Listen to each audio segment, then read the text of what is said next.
1절에서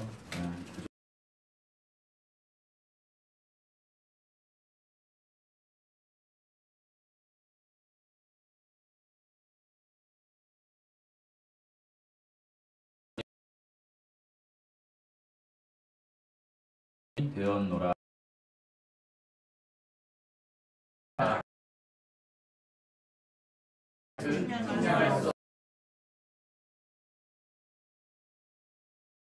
영원부터 만물을 창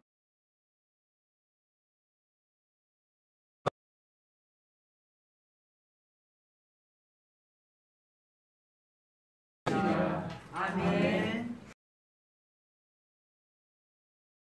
하나님 아버지, 죄 중에 죽을 수밖에 없어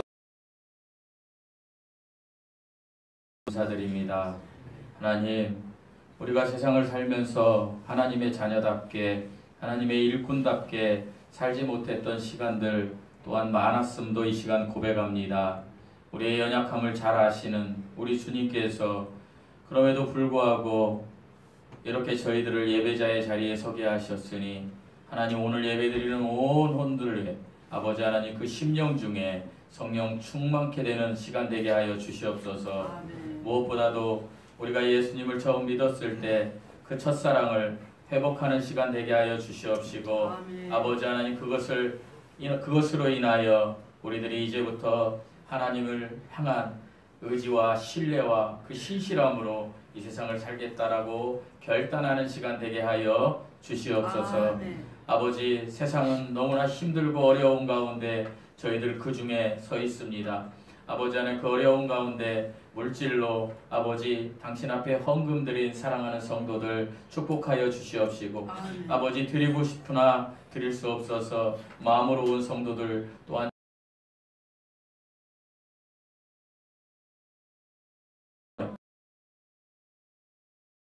하는 시간 되게 하여 주시옵시고, 아멘. 무엇보다도 일꾼으로서 이제부터 섬기는 자가 되겠다라고 결단하는 시간 되게 하여 주시옵니다. 하나님, 우리에게 은혜를 허락하시사 이 시간 마음과 뜻과 정성을 다하여 우리 하나님께만 예배드릴 수 있는 은혜를 우리 각자에게 허락하여 주시옵소서. 아멘. 감사드리며 우리 주 예수 그리스도의 이름으로 기도드리옵나이다. 아멘. 아멘. 샬롬. 샬롬. 날씨가 굉장히 춥더라고요. 그제부터인가 어제 제가 교회에 있는데도 보통은 안 추운데 엄청 춥더라고요. 근데 오늘 또 추워요. 이렇게 추운 가운데 예배를 위해서 이렇게 먼 곳에서 이렇게 오신 사랑하는 성도님들을 축복합니다. 아멘. 오늘은요, 바울의 사명 세 가지라는 제목으로 여러분과 본문을 중심으로 이제 말씀을 좀 드리고자 합니다. 제가 에베소서를 시작하면서 몇 번 말씀드린 내용이 있는데 그것을 약간 복습하면서 이제 말씀을 나누겠습니다. 사도 바울이 기록한 성경이 몇 권이라고 말씀드렸나요? 13권입니다. 제가 오늘로 말씀드리면 세 번째 얘기하는 거니까 3은 완전수죠. 그러니까 다음 오늘 마지막으로 이제부터 여러분이 사도 바울이 기록한 성경은 몇 권입니까? 하시면 13권입니다 라고 하셔야 돼요. 아니, 듣고 지나가시면 안 돼요. 여러분도 구령을 하셔야 되니까 이제. 그러면 이제 한번 복습해 볼까요? 사도 바울이 전도여행을 3차 전도여행까지 했다라고 합니다. 물론 정확히 보면 4차 전도여행까지 했다라고 기록이 되어 있어요. 그런데 일반적으로 3차 전도여행까지 했다라고 하니까 3차 전도여행 중에 사도 바울이 이제 성경을 기록하는데 1차 전도여행을 마치고 이렇게 기록한 성경이 있습니다. 1차니까 몇 권일까요? 한 권이죠. 그것이 갈라디아서입니다. 그리고 2차 전도여행을 마치고 기록한 성경이 있습니다. 몇 권일까요? 두 권이죠. 머리가 참 좋으세요. 그것이 데살로니가 전서, 데살로니가 후서입니다. 3차 전도여행을 하고 기록을 했습니다. 몇 권일까요? 그렇죠. 3권입니다. 그래서 고린도전서, 고린도후서, 로마서를 이제 사도 바울이 기록했습니다. 그리고 나서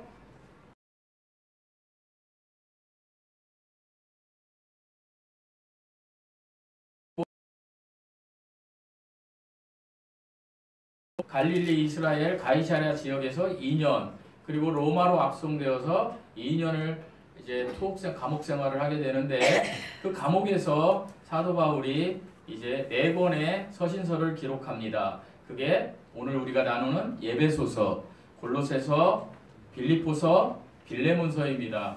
그리고 감옥에서 나온 후 이제 사역을 마지막 정리하면서 그가 순교당하기 전에 목회서신서를 기록합니다. 저 같은 사역자들에게 목회서신서를 기록하죠. 물론 여러분도 사역자예요.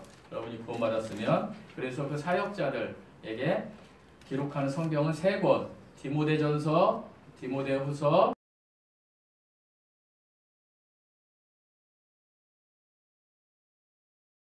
아셨으면 좋겠고요. 예수님을 영접하고 나서 이제 사역을 시작하게 되죠. 14년이 흐른 후에. 그래서 AD 55년경에 사도 바울이 고린도전서 15장 9절에서 이렇게 이야기합니다. 나는 사도 중에 가장 작은 자이다 라고 기록을 해요. 그러니까 나 사도라는 거예요. 나 목사라는 거예요. 나 집사라는 거예요. 그런데 가장 작은 자야 이렇게 이야기합니다. 그런데 AD 61년에 우리가 나누었던 오늘 나누는 에베소서 3장 8절에서는, 그러니까 6년이 흐른 시점이죠. AD 55년에서 6년이 흐른 시점에 AD 61년에 사도 바울이 이렇게 고백합니다. 모든 성도 중에 지극히 작은 자보다 더 작은 자다. 모든 성도 중에 지극히 작은 자, 보다 작은 자라고 사도 바울이 이렇게 고백을 합니다. 그리고 1년이 지난 AD 62년경에 디모데전서 1장 15절에서 이렇게 이야기합니다. 죄인 중에 내가 괴순이라. 여러분, 처음에는 나는 사도 중에 가장 작은 자입니다. 그런데 조금 이때는 나는 성도 중에 지극히 작은 자보다 작은 자입니다. 그리고 조금 시간이 지나니까 죄인 중에 내가 괴수입니다. 그리고 사도 바울이 이제 5년이 흐른 시점에 AD 67년경에 이제 그의 나이 68세에 순교당합니다. 사도 바울이 목이 잘려서 순교당했다라는 그런 역사에 있어요. 여러분, 우리는요 목사가 되고 또 가르치는 사람이 되고 신앙생활을 오래 하면 우리는 우리의 자리를 차지하기 위해서 보통은 교만해집니다. 누군가가 나에게 목사라고 하지 않으면 그거 굉장히 악함이 들어옵니다. 제가 예전에 몇 년 전에 제가 집사로 있던 교회에 거기 이제 예식을 가게 됐는데, 여기 바로 동수원 호텔의 예식장에 가게 됐어요. 근데 이제 아는 그 집사님 자녀라서 제가 가게 됐어요. 연락을 받고. 그때 다행히 이제 너무 감사하게도 우리 정영채 집사님 저를 따라가 주셔서 이렇게 같이 갔습니다. 같이 갔는데 그 당시에 이제 제가 그 목사님을 힘들게 해서 그런지 그 목사님이 저를 보고 이런 말씀을 하셨습니다. 몇 년이 흐른 시점에 그 교회 성도들이 많이 있었어요. 그 교회 성도들은 제가 이제 개척해서 얼마 안 됐다라는 걸 알고 목사인지도 알아요. 그런데 그 자리에서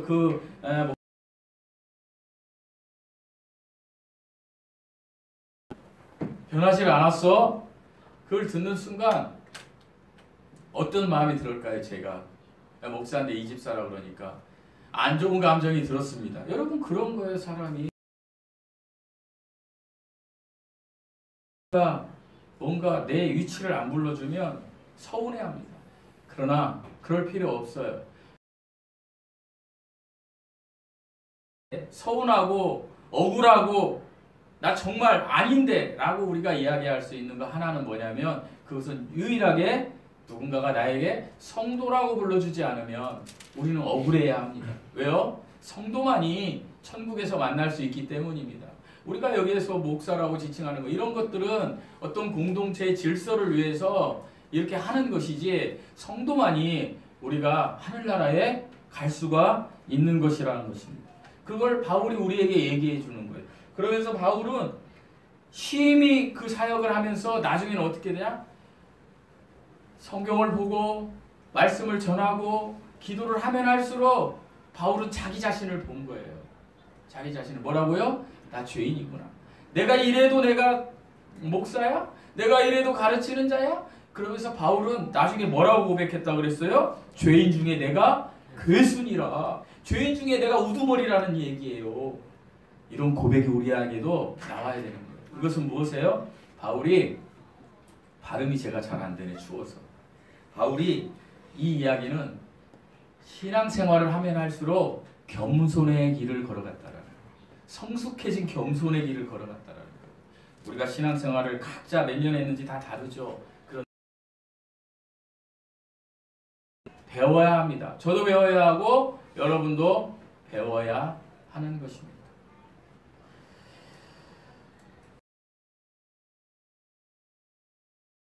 사명 세 가지라는 제목으로 말씀을 좀 나누겠습니다.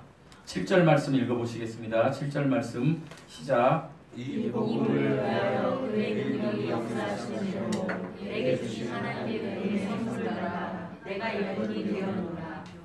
바울의 첫 번째 사명은, 여러분 마이크 잘 들리십니까? 네. 제가 안 들리는 것 같아가지고 좀 목소리를 크게.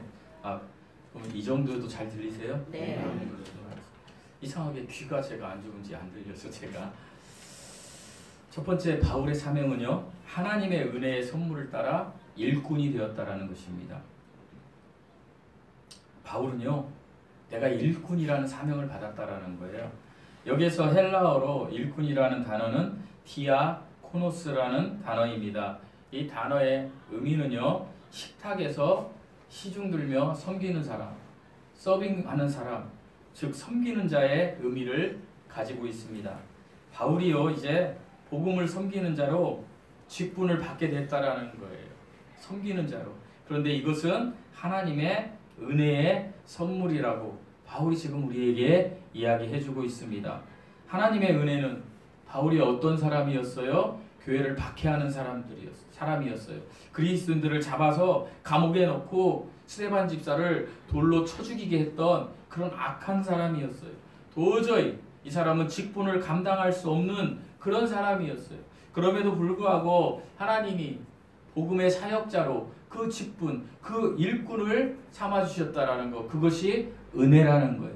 하나님의 은혜라는 거예요. 하나님의 은혜의 선물이라고 지금 고백하고 있는 거예요. 8절에서. 여기에서 선물은요, 사도직을 수행하면서 하나님이 바울에게 주신 은사예요. 바울이 어떤 은사가 있었어요? 말씀을 전하는 지식의 은사, 방언의 은사, 치유의 은사, 하여간 복음 전도자로서 많은 일을 할 수 있는 그런 은사들을 주셨다라고 바울이 있는 거예요. 사랑하는 성도 여러분, 하나님의 은혜는요, 바울을 선택하고 부르셨고 능력을 주신 것, 이것을 바울이 이게 하나님의 선물이라고 고백하고 있는 거예요. 그런데 오늘날 우리가 그리스도인이 되었다, 우리가 성도가 되었다 하는 우리들에게도요, 하나님의 은혜가 임하면요, 바울과 같은 일이 일어날 수 있다라는 거예요. 성도된 우리가 행하기에 너무나 어려운 일, 이런 것은 절대로 없어요. 왜요? 하나님의 은혜가 임하면, 하나님이 능력을 주시면, 우리가 아무리 가진 게 적고 세상이 우리들을 무가치한 자들이라고 여겨도 하나님이 우리를 은혜 베풀어 주시면 진정으로 은혜 받은 진정한 수혜자가 바로 저와 여러분이 되는 거예요. 이 말씀을 생각하시면서 나는 은혜 받은 사람이다. 그 중에 하나가 뭡니까? 대표적으로 목사님, 제가 무슨 은혜를 받았어요? 저는 썬데이 크리스찬이에요. 주일날만 예배드리고 하나님을 잊어버렸어요. 저는 은혜 받은 게 없어요 라고 이야기하실 분들이 계실 수 있어요. 그러나 그렇지 않아요. 여러분은 은혜 받은 사람이에요. 왜 은혜 받은 사람입니까? 우리는요, 비밀의 시대, 비밀이 계시된 시대에 사는 사람, 이방인이었는데 하나님의 은혜로 구원받은, 구원에 참여한 자가 된 거예요. 약속에 참여한 자가 된 거예요. 이방인으로 끔찍한 우상 숭배자들이었어요. 그런데 지금은 영원한 복음의 빛을 받고 약속의 구원의 그 복음의 약속에 참여한 자가 되었다라는 거예요. 이것만으로도 우리는 바울이 지금 고백한 하나님의 은혜 받은 자가 된 거예요. 그러면 은혜 받은 자로서 그냥 멈춰서면 안 된다라는 거예요. 은혜 받으셨습니까? 그러면 은혜 받은 자로서 마땅히 일꾼의 삶을 살아가시라는 거예요. 일꾼의 삶을 살아가시면요 어떻게 하시느냐? 하나님께서 무한히 능력을 주신다라는 거예요. 여러분 그 삶을 우리가 살아갈 때 우리는 바울처럼 더 큰 은혜를 고백할 수 있다라는 것입니다. 둘째로 바울은요 이방인들에게 자기가 예수 그리스도의 측량할 수 없는 풍성함을 가졌다. 그 사명을 내가 가졌다라는 말씀을 하고 계십니다. 우리 8절 말씀 읽어보시겠습니다. 8절입니다. 시작. 모든 성도 중에 지극히 작은 자보다 더 작은 자에게 이 은혜를 주시는 것은 측량할 수 없는 그리스도의 풍성함을 너희를 전하게 하시고. 바울이요 아까 제가 설교 서두에 말씀드린 대로 이제 예전에 고린도전서에서는 자기가 사도 중에 작은 자, 나 사도입니다. 왜냐하면 바울을 사도라고 이렇게 그 당시에 이야기를 안 했거든요. 예수님의 그 11 제자들, 가룟 유다 빼고 그 제자들이 바울이 무슨 사도야. 사도는요, 예수님을 직접 보고 예수님과 생활한 사람들을 사도라고 했어요. 근데 바울은 그런 사람이 아니었잖아요.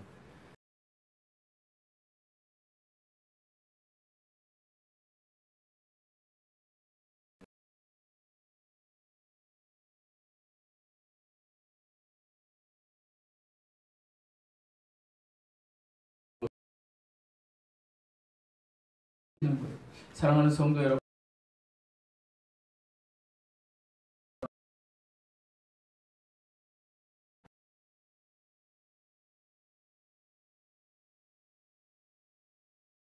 이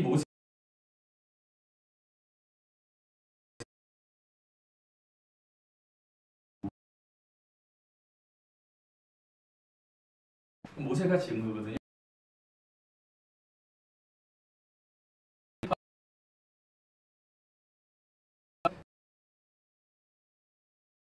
죽었어요. 오늘날로 말하면 이집트 왕이. 그런데 이 모세는요 안 죽게 되었어요.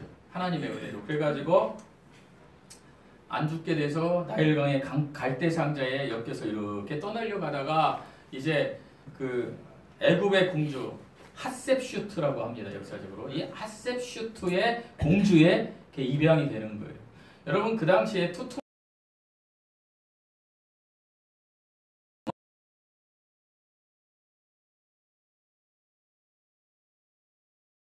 이제 왕이 되는 거예요. 그 사위가. 그런데 그 사위가 핫셉슈트와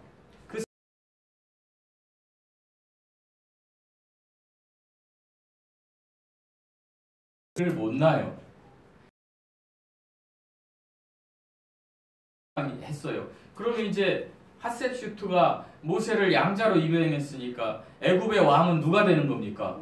모세가 되는 거예요. 그런데요.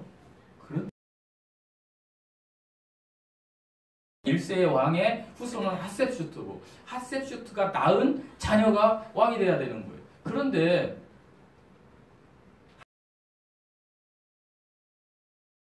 누가 핫셉슈트거든요. 목욕하러 갔다가 나일강에 분유도 먹고 엄마의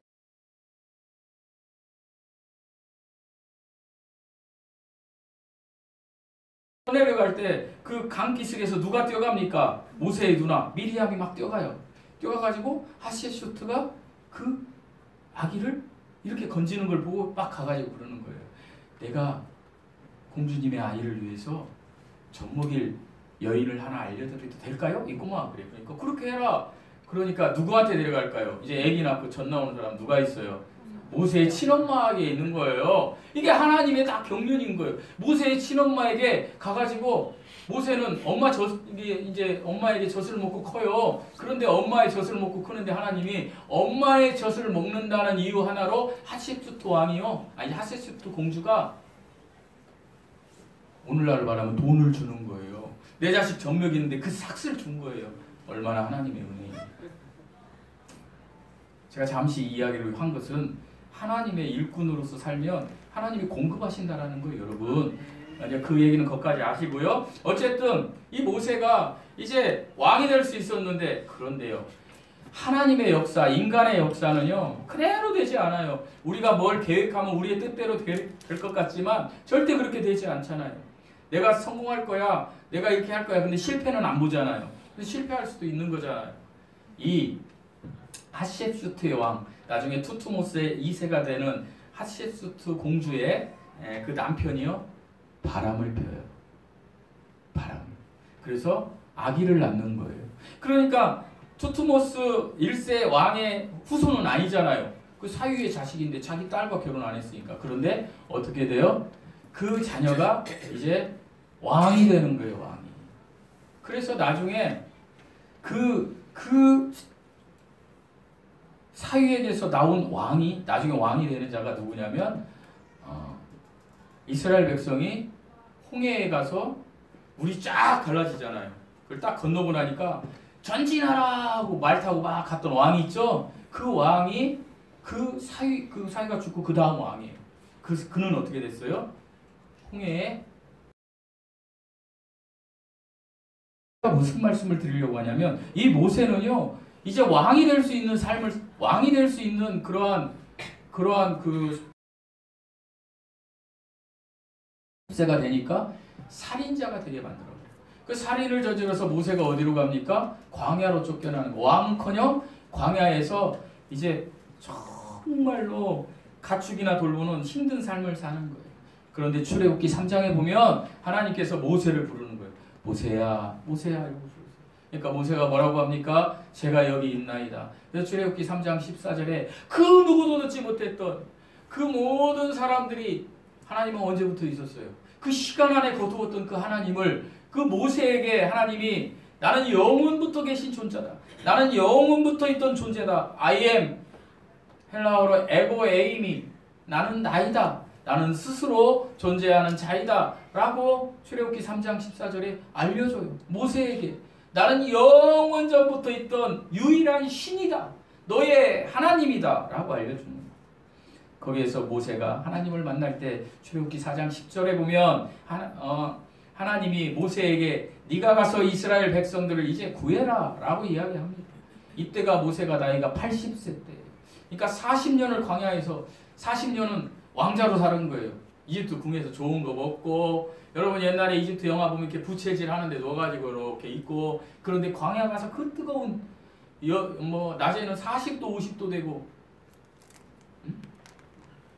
그리고 저녁에 뭐 또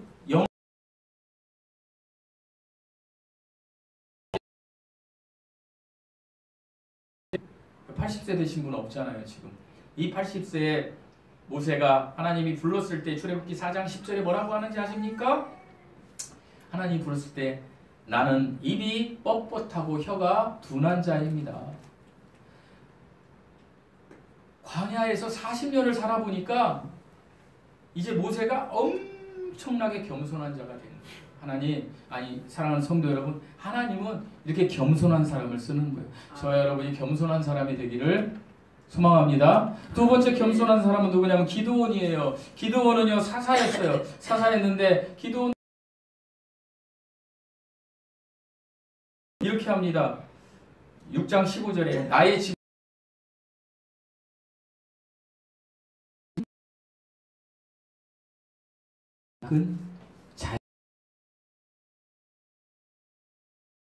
모세와 기드온은요 하나님을 처음 만났을 때 겸손한 사람이었어요. 여러분이 지금 자로 나가세요. 내가 무익한 사람으로 나가세요. 그럴 때 하나님은 그 겸손한 사람에게 은혜를 베푸십니다. 여러분 세상에서 잘 살고 싶으세요? 겸손한 자가 되세요. 먼저 하나님 앞에 겸손한 사람이 되십시오. 그리고 사람 앞에 겸손한 사람이 되십시오. 내가 먼저 낮아지십시오. 그러면 잠언 22장 4절에 겸손과 여호와를 경외함의 보상은 재물과 영광과 생명이니라. 여러분 재물 많이 쌓고 싶으세요? 겸손하세요. 하나님 앞에. 그리고 사람 앞에 겸손하세요. 여러분 영광 받고 싶으세요? 겸손하세요. 하나님 앞에 그리고 사람 앞에 겸손하세요. 여러분 참 생명을 얻고 싶으십니까? 그러면 하나님 앞에 겸손하세요. 그리고 사람 앞에 겸손하세요. 예배 끝나면 먼저 사랑하는 성도들에게 먼저 악수하고 먼저 인사하고 먼저 머리 숙여 겸손의 모습을 남기세요. 보통 사람들은 신앙생활을 많이 하면 할수록 겸손해지지 않습니다.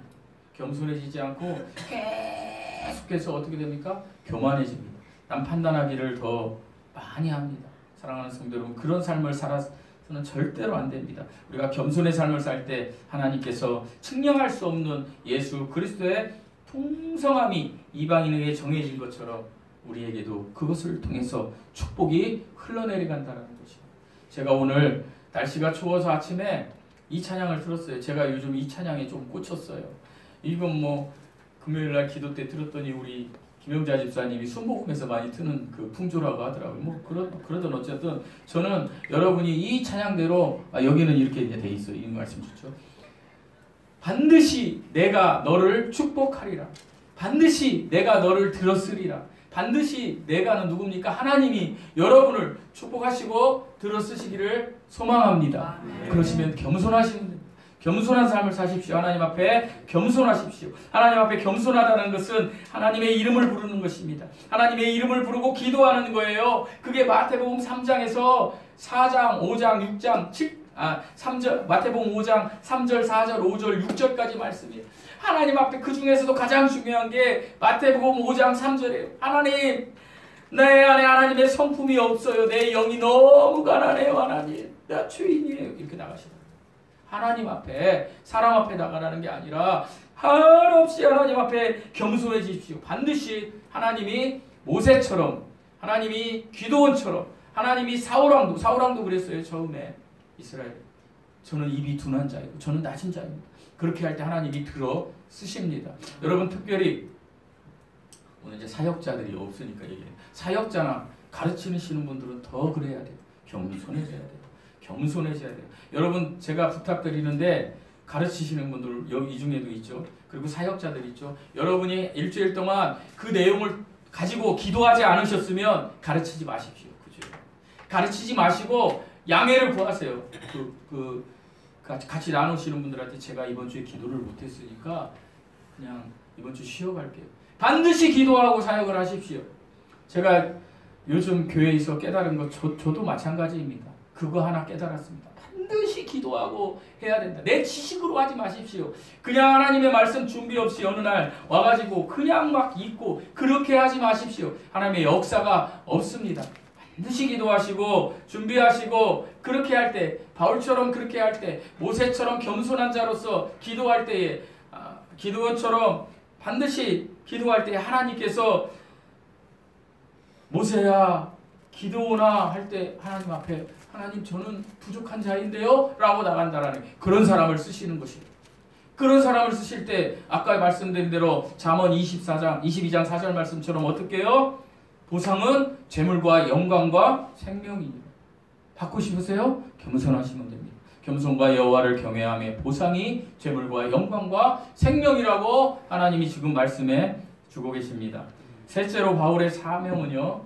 비밀의 경륜을 드러내는 것이었어요. 우리 9절 말씀 읽어보시겠습니다. 9절 시작. 영원부터 만물을 창조하신 하나님 속에 감추어졌던 비밀의 경륜이 어떠한 것을 드러내게 하려 하십니다. 바울의 사명은요. 이 비밀의 경륜을 드러내는 거예요. 사람들에게. 이 비밀의 경륜이 뭐라고 말씀드렸어요? 복음이라고 말씀드렸어요. 그리고 특별히 이 복음은요. 이 경륜은요. 비밀이 복음이고 경륜은요. 하나님의 어떤 계획, 분배의 계획인데 이 분배의 계획, 그러니까 비밀의 경륜은 뭐라고 말씀드렸어요? 6절 말씀이라고 말씀드렸어요. 우리 6절 말씀 읽어보실게요. 6절 말씀 시작. 이는 하나님의 복음으로 말미암아 그리스도에서 함께 상속자가 되고 함께 주체자가 되고 함께 자기를 찬양하는 자가 됩니다. 비밀의 경륜은요. 이방인들이 복음을 들어서 복음으로 말미암아 예수 그리스도 안에서 어떻게 상속자가 되고 지체가 되고 약속에 참여한 자가 되는 게 비밀의 경륜이에요. 비밀은 복음이잖아요. 비밀의 경륜. 그 비밀의 경륜은요, 복음을 이야기하는 거예요. 이것이죠. 즉 예수 그리스도를 통해서 이방인에까지, 저와 여러분에게까지 하나님의 은총을 베푸시고자 하는 계획. 이게 비밀의 경륜이에요. 다시 말씀드립니다. 비밀의 경륜은요, 만물을 창조하신 하나님의 감추어졌던 것인데, 그것은요 어떻게 이방인들에게도 예수 그리스도를 통해서 하나님의 의와 사랑이 드러나 온 우주가 하나님의 사랑과 의로 충만하게 되는데, 그리고 온 우주가 하나가 되는데, 그 온 우주가 예수 그리스도의 나라가 되는데, 이것에 유대인이나 이방인이나 가릴 것 없이 어떻게 된다고요? 하나가 된다라는 거예요. 그래서 교회 공동체가 하나가 된다라는 것은 예수 그리스도의 복음을 통해서 하나가 됐다라는 거예요. 그 하나라는 것은 우리가 다 각자 달린데 어떻게 하나가 되는 거예요? 그것은요, 우리가 구원받은 성도가 되었다라는 거예요. 구원받은 성도가 되었다라는 것은 그 성도에 맞게 그리스도의 몸인 교회의 그 지체로서 한 몸이 되어가게 지어져 가라고 하는 거예요. 우리가 어느 날 막 말씀을 들어서 막 어느 날 헷가닥해가지고 한 몸이 되는 게 아니에요. 지어져 가는 거예요. 건물처럼. 우리는 너무나 부족한 공동체예요. 그러나 우리 각자가 맡은 바 그 자리에서 일꾼이 되어서요, 하나님께서 나를 구원해 주신 게 큰 은혜구나. 내가 이 공동체 안에서 하나님의 이 지어져가는 이 공동체를 세워나가는 내가 일꾼이 되었구나. 이거에 감사해야 돼요. 그러면서 그 감사로 하나님의 것을 먼저 찾고 그 다음에 사람의 것을 찾는 그런 저와 여러분이 되어야 돼요. 제가 그제 보니까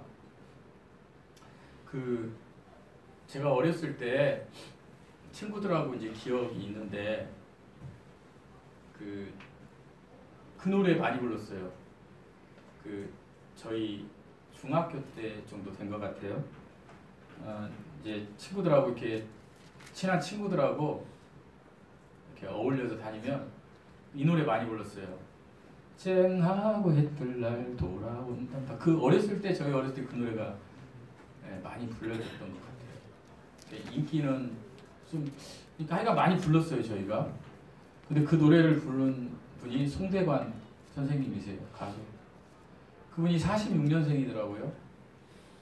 79세. 저희 어머니보다 한 살 어리시더라고요. 송대관 선생님이 돌아오는 주 가요 무대가 몇 요일 날 합니까? 목요일 날 하나요? 그날 출연하기로 돼 있었다는 거예요. 송대관 선생님이 가요 무대 다음 주에 나 못 갈 거야 하고 생각했을까요? 라고 생각하나요? 내가 소도 사야 되고 장가 가야 돼서 못 오는 경우는 있지만 내가 교회에 오는데 내가 못 오리라고 생각하나요? 절대 그렇게 생각하지 않을 거예요. 저와 여러분 지금 호흡이 영원할 것 같거든요. 그런데 이 송대관 선생님이 어땠습니까? 어쨌든 하나님이 정해준 그의 연수는 그날 끝난 거예요. 그저께인가요? 어쨌든 뭐 제가 그분의 어떤 저걸 막 이렇게 얘기하려는 게, 저는 유명한 사람이 이렇게 호흡이 끊어지고 돌아가셨다라고 하면 제일 먼저 찾는 게 인터넷 찾아봐요. 그런데 제가 찾아봤더니 송대관 선생님은 전 잘 모르겠어요. 그분이 천국 갔는지 지옥 갔는지는. 근데 적어도 그분은요 집사 송대관이더라고요. 뭐죠? 그 장례식장에 집사 송대관. 그걸로 봐서는 뭐 일반적으로 예수님 믿고 천국 가셨겠구나. 얼마나 좋을까. 천국 가셨으면 그분이 이제 천국 가셨다는 가정하에 집사님이시니까 우리가 일반적으로. 그러면서 제가 생각을 했어요. 송대관 선생님이 살면서 그분의 삶을 제가 찾아보니까 부인 때문에 막 그냥 힘든 삶을 노년에 살았어요. 그러면서 어떻게 살았을까. 70세가 됐을 때 부인이 사기도 치고 사기도 당해서 그 몇백억인가요? 그 돈을 다 잃고 알거지가 됐을 때에 어떻게 살았을까? 한번 찾아봤어요. 그랬더니 그분은 그런 삶 속에서도 부인을, 일반적으로 그렇게 되면 부인하고 이혼하잖아요. 부인을 껴안고, 그게 뭐 그리스도의 사랑이었는지 어쨌는지 전 몰라요. 봉고차에 자기 옷 싣고 그때부터 계속 열심히 해서 이렇게 살았고, 너무너무 힘든 가운데 돈이 없고 너무 힘든 그 노년이에요.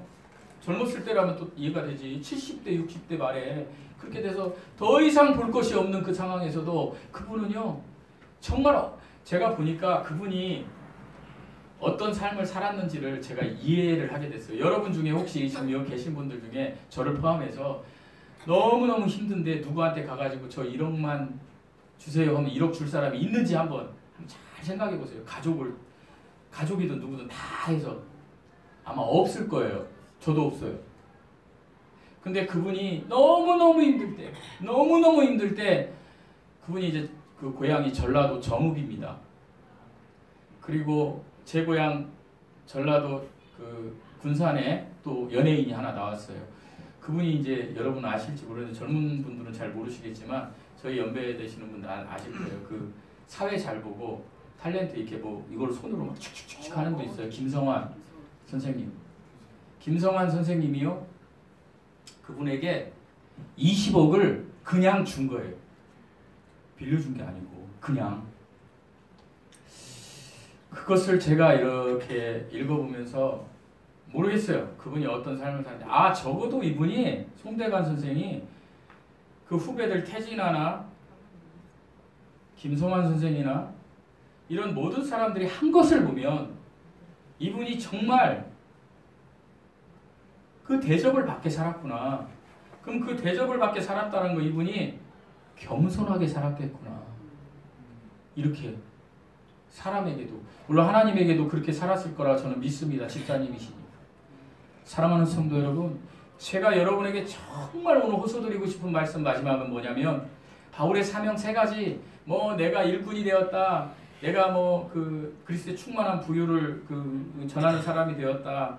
내가 뭐 비밀의 경륜을 밝게 이렇게 드러내는 사람이 됐다. 이것도 중요하지만 우리가 오늘 바울에게서 배울 수 있는 것은 그리고 당신 죄인이야 라고 얘기하면 여러분 마음이 어떻겠어요? 난 다음 주부터 귀 안 나올 거야. 그럴 거 아닙니까? 그런데 적어도 우리가 누군가 나에게 그런 얘기할 때 내가 죄인입니다. 내가 형제한테 그렇게 모습이 비춰졌다면 하나님 앞에 먼저 회개할 수 있는 성숙한 사람의 길을 저와 여러분이 걸어갔으면 좋겠어요. 제가 저저번주 토요일 날 한번 지난주에 말씀드렸는데 오신 장로님이 이 목사 그렇게 그 하면 안 돼. 그 많은 것 중에 오늘도 좀 그런데 참 고치기가 힘들어요. 이 목사 발음이 너무 세. 제가 얘기했잖아요. 하나님이 세상을 이처럼 사랑하사. 성경 읽어봐. 하나님께서 세상을 이처럼 사랑하사 독생자를 그렇게 설교하란 말이야. 왜 마구 똥지듯이 해. 내가 직장에서 그렇게 오래 뭐 그런 업무를 하다 보니까 그렇게 회개하란 말이야. 근데 예전 같으면 제가 그렇게 하면 지랄하네. 하여튼 너 살다 보면 이렇게 돼. 이렇게 생각했을 거 아닙니까? 근데 제가 그때는요. 제가 요즘 기도하고 그래서 그런지 맞아. 그런 생각이 들어요. 인간의 이치대로 제가 생각을 많이 했어요.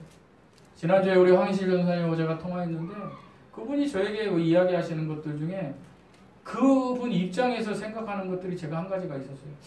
제가 이치로 생각하면 아닌데? 이렇게 생각할 수 있는 부분이 있는데 그럴 수 있겠네. 괴롭겠네. 그래? 그러면 해드려야지. 네.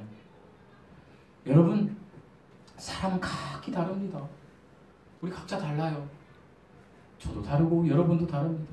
그런데 적어도 우리는 하나예요. 왜 하나입니까? 그리스도 안에서 하나가 된 거예요. 그러면 우리의 정체성을 찾으면 되는 거예요. 저와 여러분이. 어떤 정체성? 내가 그리스도인으로 예수 믿는 사람으로서의 정체성이에요. 그러면 예수님이 보여준 거를 내가 따라가면 되는 거예요. 여러분 제가 모세와 기드온을 통해서 이 겸손한 사람을 하나님이 쓰셨습니다 하는데요. 이 세상에 어떤 존재보다 가장 겸손한 분이 누군지 아세요? 그 정체성을 가진 분이 하나님이세요. 왜요? 하나님이요. 여기 안 와도 돼요. 요 지구 이 세상에. 사람으로 안 와도 돼요.